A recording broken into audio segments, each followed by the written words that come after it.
Welcome back to my series Uber driver tips and Lyft driver tips, where I give you Uber tips and Lyft tips to help you make more money, get higher ratings, and overall have a way better time driving for Lyft and driving for Uber.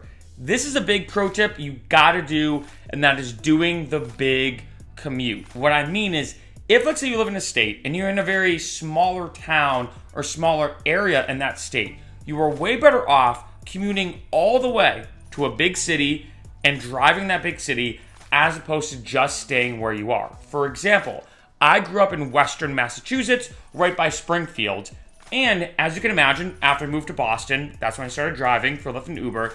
And you make a good amount of money driving for Lyft and Uber in Boston. And any single time I go back home to visit my parents and I'm talking to some of the drivers there, they're like, oh, you know what?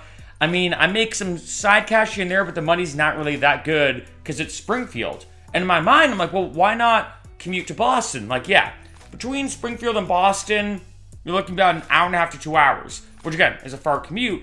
However, let's say that 4-ish hour round trip, if you're gonna do it, you're gonna make so much more money just by making that commute to Boston. Again, it's gonna suck. It's gonna be annoying to drive 2 hours there and then 2 hours back. But let's say you wake up, 9 or 10 a.m. on a Friday, you drive 2 hours to Boston, you drive, let's say, all day and night, maybe you crash somewhere in Boston, however you want to do it, maybe you drive for the weekend, and then come back to Springfield. You are so much better off doing the commute. And I know, nobody likes commuting, let's be honest, because in a sense, you're not making any money, right? Those 2 hours, or in this case, 4 hours, there and back, you're making nothing.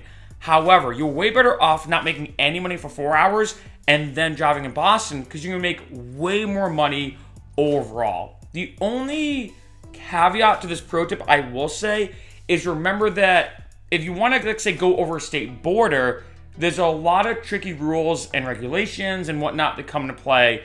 What I mean is, let's say you live in a very small area and the big city closest to you is only 20 minutes away, but it's across a state border or across a state line here in America, contact Lyft and Uber. I think they do some kind of deals where you are able to drive in two different states if there's some unique situation there. But again, I don't remember all the specific red tape and it's a gray area. So definitely contact them. But in either situation, whether you don't want to commute to a big city in a different state or you just want to commute to a big city in your same state, the big drive, even if it's 20 minutes, 40 minutes, 2 hours, 4 hours round trip, you're going to make significantly more money always driving in a bigger city.